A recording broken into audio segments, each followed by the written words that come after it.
가족 내에서도 돈이 끼게 되면 좋은 사례가 별로 없습니다. 그리고 이 돈이라는 것은 한 사람의 시간이자 인생이거든요. 그래서 액수보다도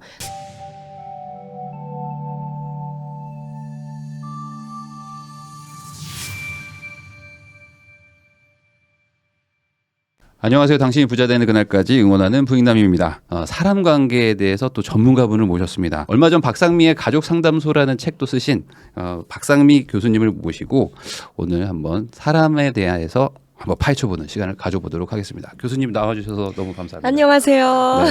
저도 이 심리라는 걸 한번 공부를 해봐야 되겠다 생각한 게 너무 어려워요. 우선은. 맞아요. 네, 사람 마음이 너무 어려운 것 같아. 근데 우리가 세상의 모든 일과 관계가 사람과 엮여 있는 거여서 저는 우리가 모든 공부 중에 사람에 대한 공부, 특히 심리에 대한 공부는 꼭 할 필요가 있다고 봐요. 그래야 나와 내 가족을 보호할 수 있는 것 같습니다. 그래요. 그 사람이라는 것 때문에 힘든 분들도 뭐 상담도 많이 하시고 그렇죠. 실제로 막 그런 분들도 많이 의뢰도 막 들어오고 할 텐데 네. 보통 이 사람하고의 어떤 관계들에서 뭐 가장 힘든 게 뭐 가족일 수도 있고 네. 어떤 뭐 회사 동료일 수도 네. 있고 한데 보통 어떤 분들 때문에 가장 힘들어하세요? 5살부터 88세 노인까지 제가 상담을 하고 있는데요. 5살도 상담? 네.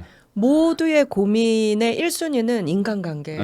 네. 근데 그 인간관계 중에서 가장 힘든 관계 1순위는 가족관계이고요. 아, 가족이 제일 힘들어요? 네, 맞습니다. 왜 그렇죠? 이게? 왜냐하면 가깝기 때문에.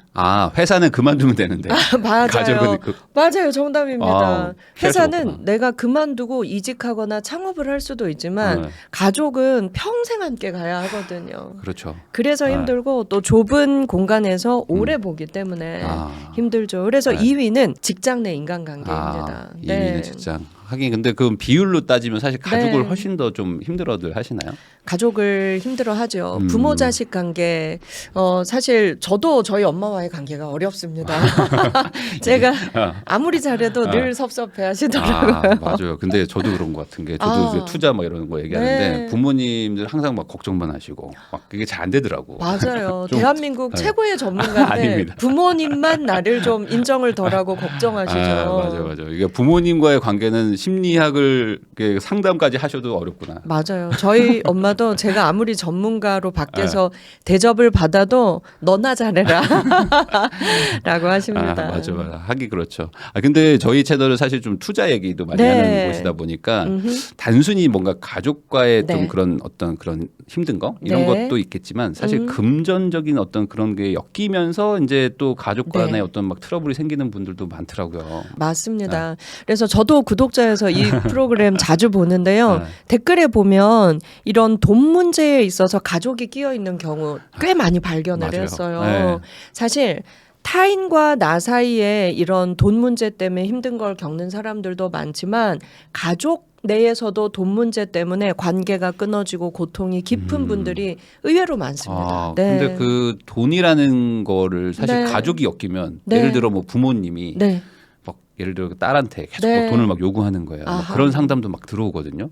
근데 그거를 또 끊을 수도 없다고 생각하니까 또 네. 계속 또 돈을 막 주시고 맞습니다. 근데 나는 또 힘들고 네. 계속 대출 받고 막 이런 분들도 있는데 근데 이런 것들이 해결이 되나요? 이게 사실 네. 가족 내에서도 돈이 끼게 되면 좋은 사례가 별로 없습니다. 그리고 이 돈이라는 것은 한 사람의 시간이자 인생이거든요. 그래서 액수보다도 나의 헌신과 노력을 상대가 알아주지 않을 때, 그리고 부모님 중에서도 자식이 3명이다. 그러면 셋 다에게 동등하지 않아요. 부모님도 자식을 차별합니다. 그거 거짓말이에요? 나는 네. 똑같이 사랑한다고? 뭐 10손가락 깨물어 안 아픈 손가락 없다라고 네. 하지만 깨무는 강도가 달라요. 그래서 이제 또 뭐 재산을 분배할 때는 이제 뭐 아들 5천만 원 줬는데 딸은 1,000만 원만 줬더니 딸이 나를 안 본다. 어제 제가 했던 상담이에요. 이렇게 하면서 또 착한 자식에게 희생을 강요하는 부모님들도 많으세요. 그렇구나.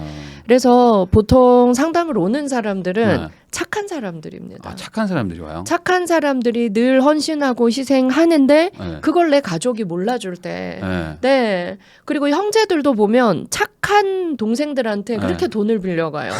또 우리 구독자분들 중에서도 나이를 떠나서 혼자 살고 계신 분들 꽤 있으시잖아요. 네네네네. 이제 직장 생활하면서 혼자 사는 형제는 호구인 경우가 많습니다. 직장 생활에 혼자 산다. 그렇죠. 왜요? 너는 먹여 살릴 가족이 없잖아. 그리고 맞아. 아무래도 돈을 좀 더 모아놨을 네. 거잖아요. 네. 그러니까 쉽게 빌려가요. 쉽게 빌려가고 늦게 갚거나 안 갚거나. 네. 그 심리가 제가 좀 이해가 안 되는. 이 부분이 댓글에 있었는데. 많이 달릴 거예요. 저도요. 네. 근데 맞아요. 왜 형제인데 어찌 보면은 혼자 살고 있지만 뭐 네. 자기 앞가림 하고 있는 거잖아요.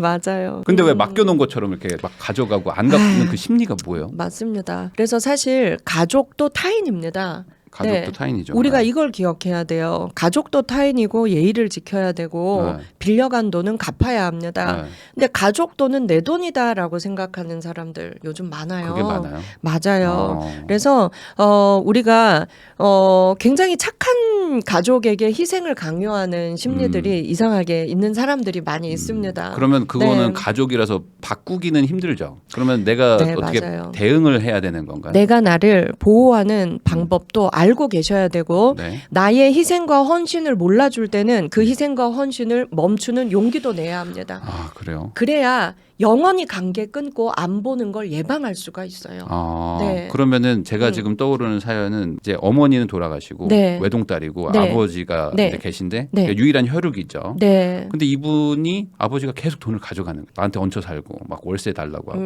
근데 딸한테 월세를 네. 내라 하고. 근데 유일한 가족인 거예요. 네. 그러면 아예 안 보든지 네. 계속 주든지 이거밖에 저는 안 떠오르는데 맞습니다. 어떤 다른 방법이 있다는 건가요? 그러면? 그런데 이분이 댓글에 그런 하소연을 할 정도라면 네. 지금 내가 참을 수 있고 내가 기쁘게 할 수 있는 선을 이미 많이 넘어선 거죠. 그렇죠. 오죽 힘들면은 이렇게 제3자한테 하겠어요. 맞습니다. 네. 그리고 한 집에 사는데 자식에게 월세를 요구한다. 음. 이건 일반적인 아버지는 아니죠. 네. 그리고 그러면은 오랜 시간 그런 아버지와 함께 살다 보면 착한 사람들은 이게 인간의 도리라고 오해를 많이 해요. 그리고 내가 자식이 하나인데 이렇게 해야 하지 않을까. 맞아요. 그리고 어릴 때부터 그 아버지가 그렇게 키웠을 거예요. 자식이니까 이렇게 해야 한다. 내가 너를 키우느라 얼마나 고생했는데 이렇게 쇠뇌시키는 걸 가스라이팅이라고 네. 합니다. 네. 그래서 가족 내에서도 이런 가스라이팅을 오래 당한 착한 사람들은 판단 능력이 좀 없어져요. 자기의 인생이 병들고 있는데도 불구하고 계속 그 울타리 안에서 나오지 못하는 거죠. 그런데 이렇게 우리가 얼굴도 모르고 있는 사람들한테 댓글로 그런 하소연을 할 정도면 SOS의 신호라고 저희는 봅니다. 그래서 당장 끊으세요. 인연을 끊으세요가 아니라 거리를 좀 두세요라고 말씀드리고 싶어요. 네. 내가 불행하지 않되 네. 심한 죄책감을 느끼지 않는 선. 네. 그러니까 집에서는 좀 나오시는 게 좋겠고요. 네. 우선은 분리해서 살아야 되고. 그렇죠. 집에서는 나오고 네. 아버지가 걱정될 거예요. 이렇게 착한 자식들은. 그러면 내가 아버지에게 드리고도 아깝지 않고 억울하지 않을 정도의 금액, 뭐 10만 원, 20만 원 정도 용돈을 보내세요. 그리고 얼굴을 보는 것은 당분간 좀 네. 피하시라 이렇게 솔루션을 드립니다. 그래요? 제가 영화를 좀 많이 봐서 그런가 여기서 또 갑자기 좀 이런 게 떠올라요. 네. 약간 돈 보내고 약간 거리를 두면은 부모님들이 막 찾아와요. 찾아와서 막 문 두드리고 네, 그러실 돈 거예요. 모아놓은 거 있어 하면서 막 뒤지고 막 이러는 맞습니다. 영화들 있잖아요. 네, 네. 그러면은 약간 이렇게 거리를 둔다는 네. 거에 그 가능한지 네. 그게 좀 궁금하거든요. 아예 끊어놓고 한 2년 있다가 만나야 되는 게 아닌가. 이게 네. 대한민국 국민이 5천만이기 때문에 네. 사람도 5천만 유형의 사람이 있더라고요. 그래서 뭐 저는 연예인 분들 상담도 많이 하는데 네. 연예인들 중에 보면 굉장히 순진하고 순수하고 네.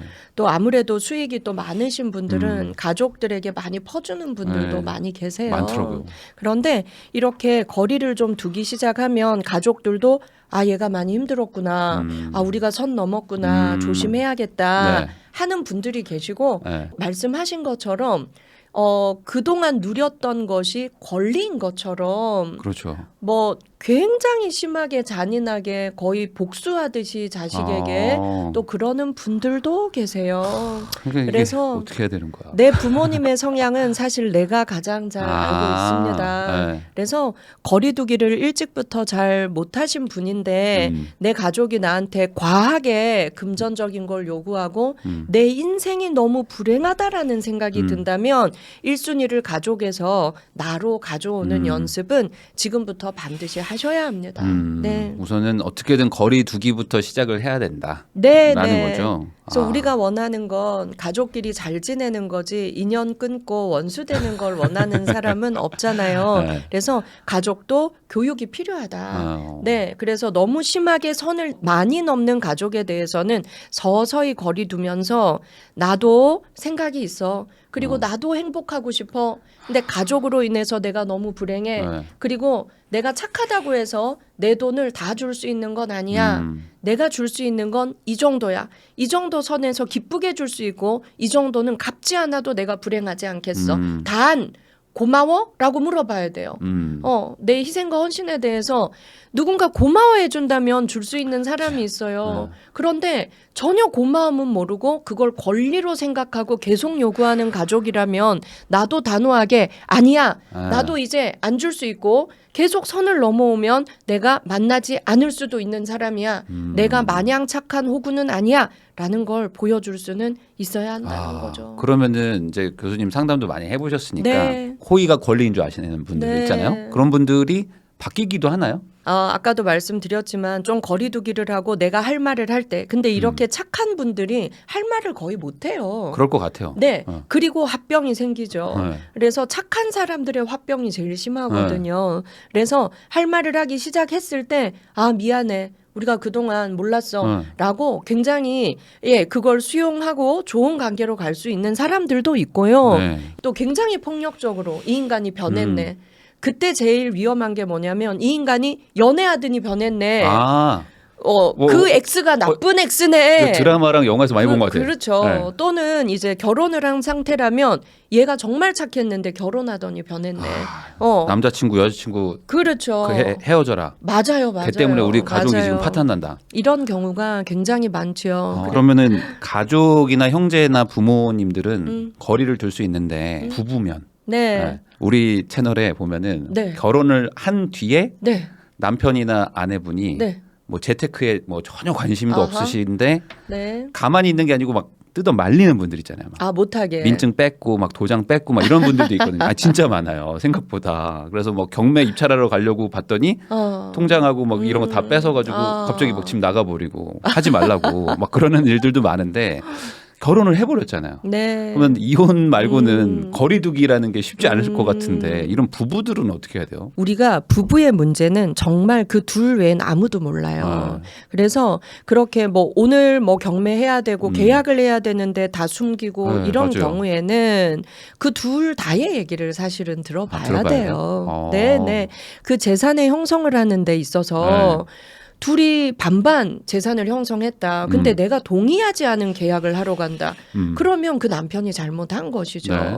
그런데 그 재산 형성에 있어서 남편이 다 한 건데 이 아내가 자기의 욕심만 차리고 상대의 의견을 정말 무시하고 한다면 돈을 떠나서 부부 사이에 서로를 존중하는 게 없기 때문에 그건 큰 문제가 맞는 것이죠. 그래서 우리가 그 사항만 두고 볼 게 아니라 이 부부의 세계는 정말 오묘하고 엄청난 문제들이 많이 개입이 되어 있습니다. 예를 들어서 이게 우리의 재산으로 되어 있지만 만약에 이 아내가 친정에서 많이 가져온 또는 결혼 전에 형성한 재산일 수도 있잖아요. 그럴 수도 있죠. 근데 남편이 마음대로 일방적으로 내가 투자할 거야 라고 했다면 돈 문제를 떠나서 나에 대한 나의 인격을 존중하지 않는다. 그리고 내 남편은 나를 무시한다. 이것이 원인이 됐을 수도 있지요. 그렇다면 그 두 분은 부부 상담을 좀 받으셔야겠습니다.